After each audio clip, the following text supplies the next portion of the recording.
is, what's your version of events? Would you give me what you think has happened here? Corruption in this case entirely, because truth is not occurring in this room. I don't say you're lying, I'm saying truth is not occurring. This video contains the interview of a man who has repeatedly breached the restraining orders against him. Brian Pead was a counselor working for an agency for vulnerable youth. He was convicted in 2010 of offering to pay a 14-year-old girl £300 for sex. However, the teen turned out to have been an undercover police officer. Pead later claimed his actions had been undertaken in the name of research. The judge presiding over the case did not buy his version of events. Pead was placed on the sex offenders register, prevented by a sexual offenses prevention order from being in contact with children, and had to attend a community sex offenders treatment program. In November 2011, Pead was convicted of harassing his daughter and granddaughter. At that time, he was issued a restraining order, preventing him from contacting them. However, he breached the order multiple times, and in 2015 was remanded in custody due to several concerns: the likelihood that he might abscond, the likelihood that he would reoffend, and the possibility that he might interfere with witnesses. The court was also concerned about Pead's past failures to obey court orders. The time is 11:01. It's the 16th of October 2017. We are in an interview room here at Bromley Police Station. My name is DC Stanford. I'm with the Community Safety Unit at Bexley Police Station. Our officer present is? Nancy Burns, CSU at Bexley. Thank you. I'm interviewing. Can you give me your full name and current date of birth, please? Yeah, Brian Pead, 12/6/53. Thank you, Mr. Pead. Mr. Pead, I know you were cautioned at the time of arrest, but because this is the police interview, I have to caution you again now. Okay? Yeah, sure. That caution is you do not have to say anything, but you may harm your defence. If you do not mention when questioned, say to you later on in court, anything you do say may be given evidence, okay? I know you've been interviewed before, but I have to break it down, so I'll break it down in 3 parts. I'll do with everyone. No problem. First part's very simple. I'm going to ask you a series of questions here today. It's your legal right whether you choose to answer them or not, okay? Of course. Second part, if this matter was to ever go to court, you're likely to be asked the same questions there that I'm going to ask you today. If you either choose not to answer my questions today, or any answers you give don't match any future answers you give, so basically your 2 stories don't match up, the court will allowed to draw what's called a negative inference. What that means is it can look badly upon yourself as to why you either didn't answer my questions today, or why your 2 sets of answers don't match up. Does that part make sense? Of course, entirely. Perfect. Third part, as I said, the interview's being recorded at the moment. We've got microphones on the wall and cameras on the ceiling that I pointed out, okay? Again, if this matter was to ever go to court, it can either be played like a DVD, so basically someone can sit and watch us, or it can be transcribed, someone can write down our conversation, it can be read out in statement format. Does that all make sense? Of course. Perfect, thank you, sir. DC Stanford thoroughly explains everything that is happening to Pead. Pead is almost condescending in his replies. Distraught, Parker Bell fired a .40 caliber pistol into the floor, sending the room, which included several civilians, into a panic as people ducked for cover. Throughout your time in custody, you have the right to free and independent legal advice. Obviously, you don't have a solicitor here present at the moment. Are you happy to continue without one? I'm not happy, but I shall continue without one. Okay, you understand that at any point during this interview you can stop and we will get your solicitor free of charge? Yeah, I understand that. Thank you very much. Okay, no problems at all. Quick welfare check. Are you feeling fit and healthy today? Very tired because I was transported down at 3 in the morning, so between 3 and 6. Didn't sleep? I didn't sleep at all, and so I'm still very tired, but not to worry. Have you got any medical illnesses that will affect No, the none ability at to all. interview today? None whatsoever. Perfect, thank you, Mr. Pead. Right, Mr. Pead, before I ask you any questions about why we're here today, allow me to explain it to make sure it's clear, okay? You've been arrested for a breach of restraining order. The allegation is that on the 29th of September this year, which is a Friday, on a website that's listed down as www.lambethchildabuse.org, you posted an open letter to your Member of Parliament. In that, you named several people that a restraining order issued by the Inner London Crown Court on the 14th of August 2015 prevented you from doing so, okay? Now, before I ask you about the matter, because I'm sure you've got a version of events to tell us, is it clear what we're going to discuss today? Yes, I think you made it clear, thank you. Perfect, thank you, Mr. Pead. Mr. Pead, the easiest way is, what's your version of events? Would you give me what you think has happened here? Well, I don't really wish to make any other statement other than I wish to report officially on the record corruption in this case entirely. So I'm afraid that that is my version of events, you see. Okay. So it's not basically what you're going to want to hear, but I'm afraid that is the truth. So that is it, in effect. It's quite simple. Okay. There is corruption that has gone on in this case. I've been able to prove that corruption. Mm-hmm. I have informed several people, including the Home Secretary, including my Member of Parliament, including, I believe, the Director of Public Prosecutions, about corruption that occurred on that date in August 2015 that you read out. I forget the exact date. 14th of August. 14th, thank you. So 14th of August 2015, there was corruption in that case. I reinvestigated that case on my own because I knew the police wouldn't, and consequently I uncovered corruption. So it's quite simple, I'm afraid. That restraining order that was allegedly issued on the 14th of August 2015 is in fact bogus and has no legal weight at all, because what you'll find, sir, is that Lord Denning has gone into on the record many times that nobody, not even a Member of Parliament, can in fact keep any advantage he or she has gained through any kind of fraudulent activity. Well, you see, in this trial that you referred to, August 2015, a colleague of yours called D.C. Zia claimed that he had gone to Bexley Grammar School to pick up a card that I had allegedly sent to my two granddaughters who attend the school. Well, in June of this year, I went to Bexley Grammar School and met with the head teacher. And he said that the police have never been to that school at all in relation to my granddaughters. Of course, the police have been to that school, they go to every school, yeah, but not in relation to my granddaughters. It was completely different. So he said the whole thing is bogus. It did not happen. The card never reached the school. Well, as you can imagine, that was of great significance, because he committed perjury, because at the trial he said to the court that he had gone to the school and he had met with the school secretary and others to pick up the card. Well, either he's lying or the head teacher's lying, and I don't see any reason for the head teacher to lie. And so after my meeting with the head teacher, I sent a affidavit to him that I wrote out asking him to sign. I've not yet got that back. Of course, it could have been sent back to me, but I don't always get all of my mail. But that's another issue we don't need to discuss right now, although it is of significance. So he committed perjury. Perjury Act 1911 you'll be familiar with. And consequently, that's a fraudulent trial. And equally in 2011, the 1st of November, Bexley Magistrates, 1st of November 2011, that has got corruption all over that case as well. D.C. Stanford allows Pead to speak at length and make his accusations. Pead claims there is corruption involved in every case that concerns him, which may point to paranoia. So I could go into more detail if you would like me to. It's mainly going to be around the 2015 I thought it would be, because you see that's how the law works, is it narrows it down to try to find you guilty, not to actually find you innocent. So you see, the 2015 case was built on the 2011 case. Mm-hmm. Well, I'll have to refer to Denning again, I'm afraid.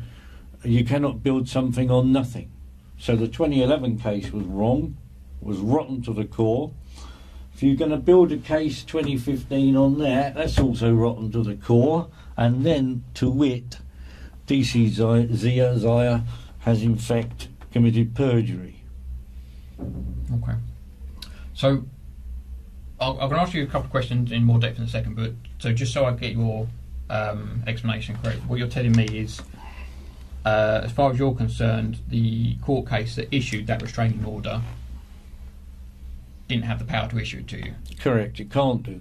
And I've checked this out with my MP, who's also a barrister in QC.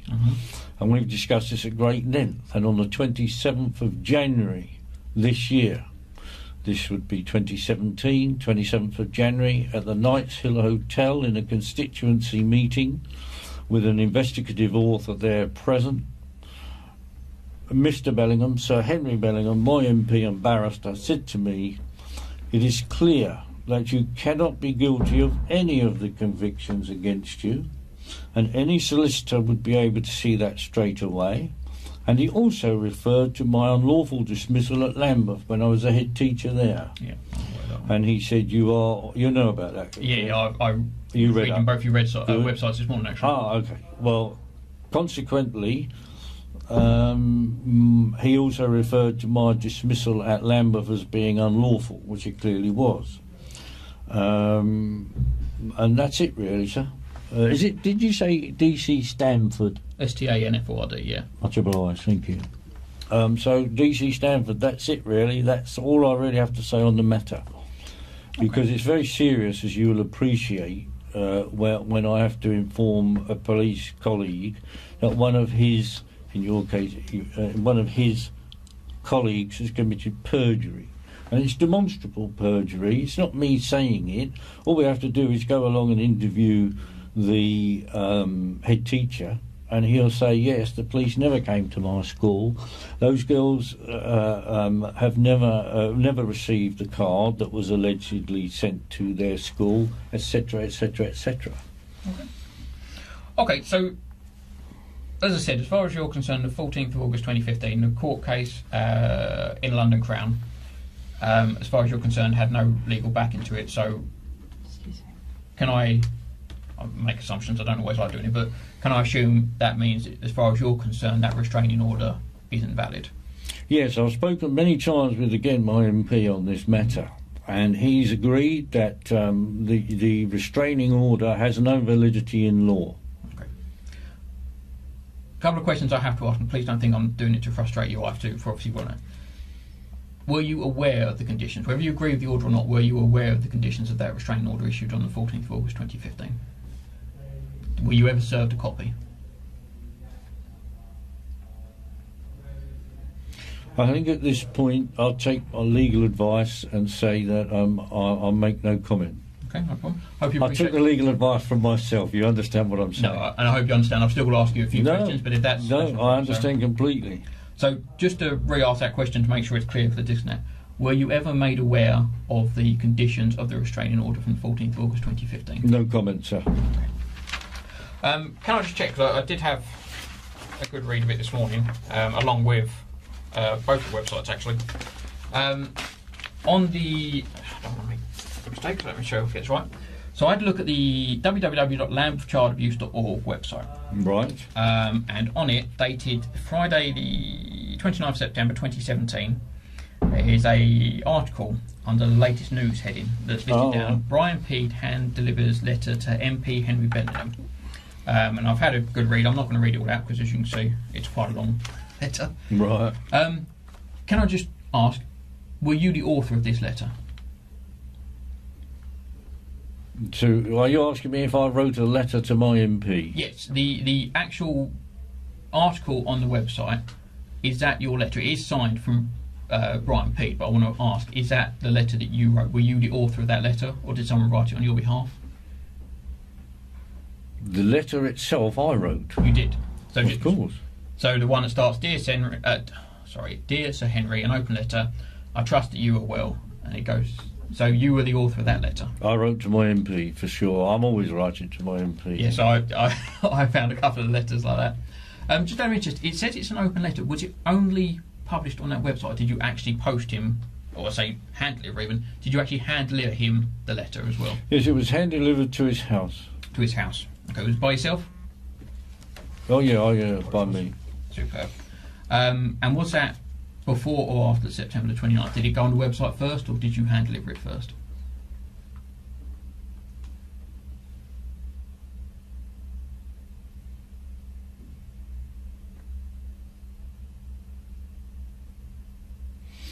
I do believe it must have been given to him first, because I wouldn't then have been able to say it was hand delivered. Perfect. Okay.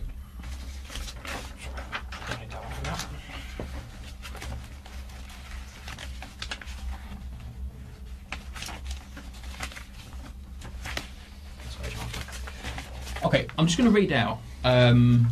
These are the conditions placed upon it's called a protection from harassment order, but a restraining order. It's dated down, issued by the Inner London Crown Court on 14th April 2015, so this one here. Now, please don't get me wrong, I appreciate you're saying that the restraining order is invalid, but I hope you appreciate I've got to read the conditions out. It's got two conditions down on it. It says you're not to contact directly or indirectly Paul, Sorrell, Emily, Lauren and Joseph Birch, or go to Melville Road, Sidcup, Kent, or publishing or arranging to have published by another person, whether on the internet or on paper, whether true or untrue, any information referring to Paul, Sorrell, Emily, Lauren and Joseph Birch. Okay. I know I've asked, but I will double check. Were you ever served with those conditions that you remember? Again, no comment. No problems. Okay. Have you got the original of these? Sorry, it's just purely I highlighted something. Thank you. I'm just going into the letter, which is a direct print off the website, and I make note there's a couple of referrals. I'll read one paragraph out. As we have discussed, for the Bexley Magistrates Court to determine according to law in this case, my daughter Sorrell Birch and elder granddaughter Emily Birch. Do you remember writing that part? Well, I will clearly have mentioned my daughter and grandchildren, of course, but I don't know the context of what the rest of that sentence was. That was an incomplete sentence. Do apologise. I'll read the rest. I don't feel you have to. Don't worry. No, it's not a problem. Okay, so let me read the whole paragraph again. So, as we have discussed, for the Bexley Magistrates Court to determine according to law in this case, my daughter Sorrell Birch and elder granddaughter Emily Birch would have had to made complaints to the police. They would have had to have investigated the complaint. My family members would have had to have made official statements, and they would have had to have appeared at court against me. Since none of these ordinary and lawful procedures took place, Bexley Magistrates Court could not have determined according to law. Okay, that's a paragraph that's included in. I'll go a bit further along. I'm not going to read these out all the way because I don't need to, but there's further referrals to Emily. Obviously, there's a paragraph here that's quite heavily covered by Emily because it discusses the letter at the school and DC's ear and things like that. Okay. And obviously it's referral to Sorrell as well as mother. Okay. Now, so much paper to my hands. Obviously, in my view, and this is solely my view, based on the evidence I have in front of me, it appears to me that you have breached the conditions of the restraining order because you published on the internet documentation that refers to people that, according to the Inner London Crown Court restraining order, you were not allowed to. Would you agree or disagree with me on that? Well, I would disagree for two reasons. Yeah, go. One reason is I never said I published anything on the internet. I said I authored a letter which I delivered to my MP. Secondly, I'm absolutely concerned, really seriously concerned, that a detective constable in a Metropolitan Police Force can be told of perjury in a case in which a bogus restraining... I say bogus, you will disagree. In which a bogus restraining order is issued. For me, you see, I'm old school. I'm 64 now. Pead continues to insist that there is no validity to the restraining order and that the accusations against him are a result of corruption. I'm very old school.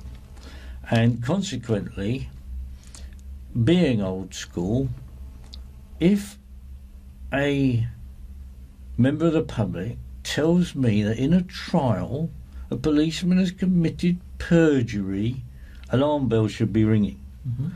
And therefore, any assumptions you therefore make, like you just have, that you've read this, there's a piece of paper that says there's an order, oh, you must be guilty, that's dangerous, dangerous thinking. That's Orwellian, dystopian society we live in, right?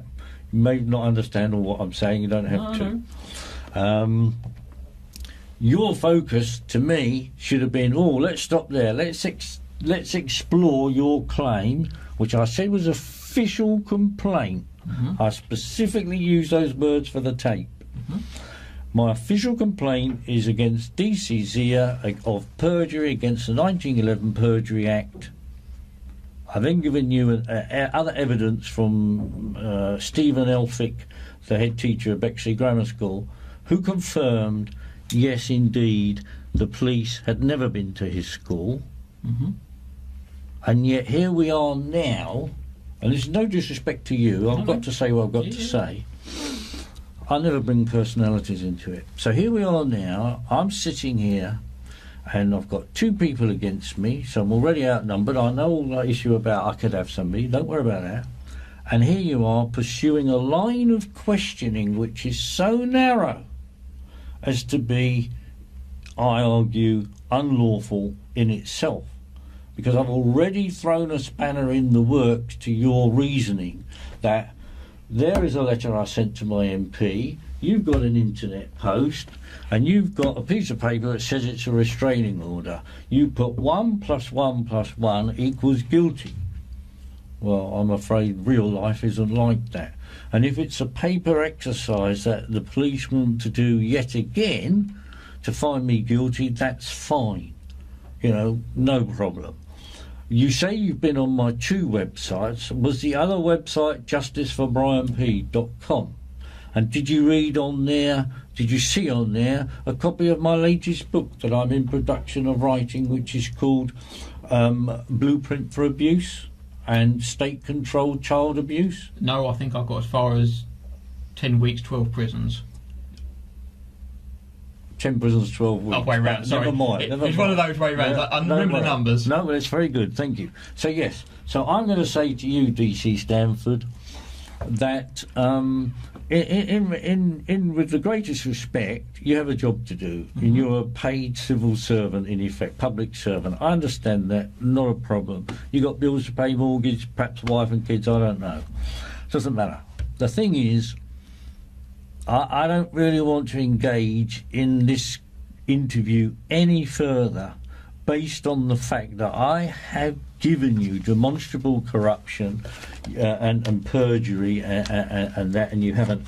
Because you see, you mentioned the date of the 23rd of September 2011. I haven't. Well, I have. You mentioned Emily. So I'm giving you the date of the 23rd of September 2011 when I was arrested, having written letters to the Home Secretary, etc. And my beloved Emily, who was only 12 years old, was used as a decoy to have me arrested and put me in Belmarsh, right? And they thought they were doing a clever thing by saying she was a witness in a trial. She's never been a witness in any trial. So that needs to be sorted. What I'm hearing today is fills me with dread, because truth is not occurring in this room. I don't say you're lying, I'm saying truth is not occurring, because you're trying to put together a false proposition based on false documents. Well, anyone can do that. Anyone can make any proposition I like. You know, I could call you a murderer, write some pieces of paper that proves you're a murderer. To make you a murderer, it's false proposition. So at the end of the day, sir, I'm afraid that needs to be investigated, why Emily was used as a decoy. Although Pead is able to articulate his points rather well, he skates around the fact that both his daughter and granddaughter uphold the accusations against him, and they have no reason to lie. And it also needs to be investigated why, when I went to Teapot Island in Maidstone in March of this year, and then 3 or 4 days later I wrote to the Commissioner, Commissioner Dick, I'd gone to Teapot Island to give my in-laws, my daughter's in-laws, all information about my innocence, including a letter from Sir Henry Bellingham saying Brian Pead is innocent and a victim of a number of miscarriages of justice. I gave that to my son-in-law's parents. 3 days later, I wrote to Commissioner Dick. 2 to 3 days after that, I get arrested. And another bogus charge. To be honest with you, the rule of law doesn't really apply in this country anymore, certainly not to me. I cannot get a fair trial, because if I told you everything about this case, you wouldn't believe me. But I tell you that we're in Bromley for a reason, because the woman who was head of Lambeth, Phyllis Dunipace, OBE, who ratified my unlawful dismissal, is a co-director of a company, of a magistrate in Bromley called Daphne Wickham. Look it up on the internet, Company's House, you will. Yeah. So I'm afraid to say, DC Stamford, that I'm not in this room here today anything to do with a breach of a restraining order. I'm in here only to do with the fact that I and if you want to call it this way, I'm an author of books related to child abuse. For my own personal reasons, I was abused as a child in a children's home. I got away with it lightly compared with my brother, who was 8 or 9 and was buggered regularly by police officers, by priests and everything else, right? So that's my motivation.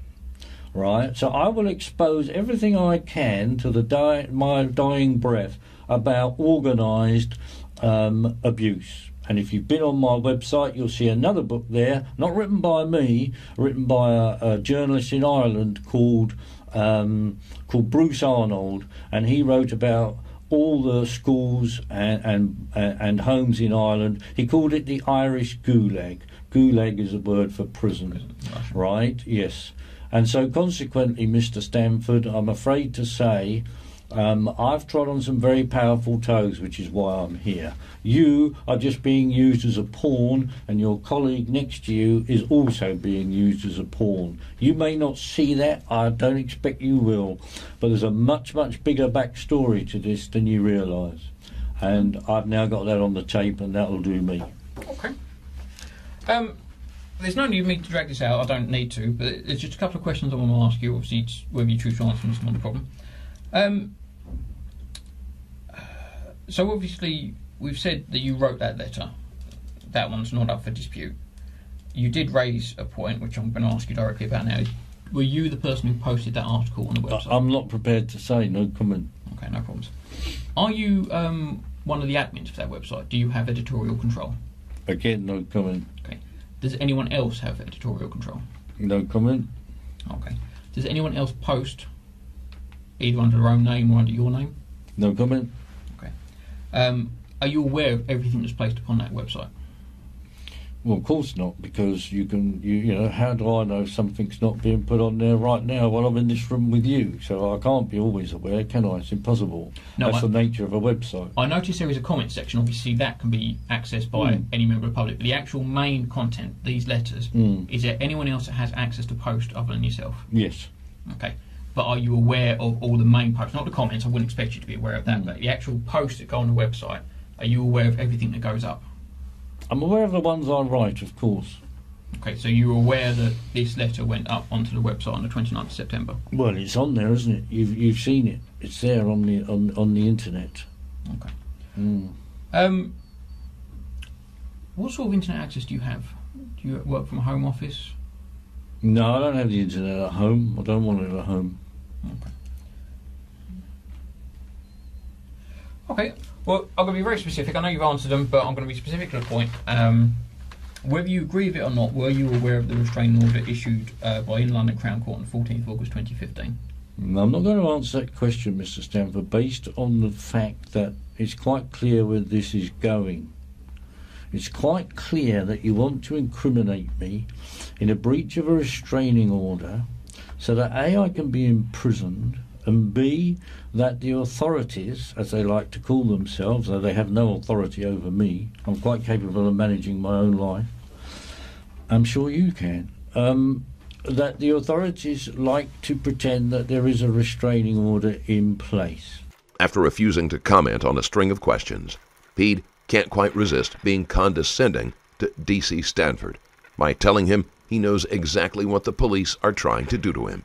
He makes it sound like quite a grandiose scheme rather than just a simple matter of breaching a restraining order. Right?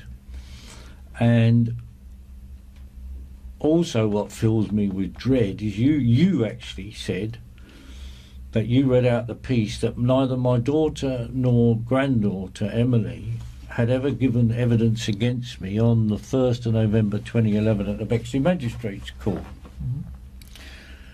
And never made a complaint to the police, never made a witness statement, never turned up in court.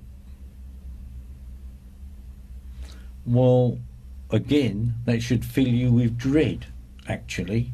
You should be saying to yourselves, or even saying to me, well, hang on a minute, how can that even possibly happen? Because it's against the rule of law. But I don't hear these things from you guys anymore, you see.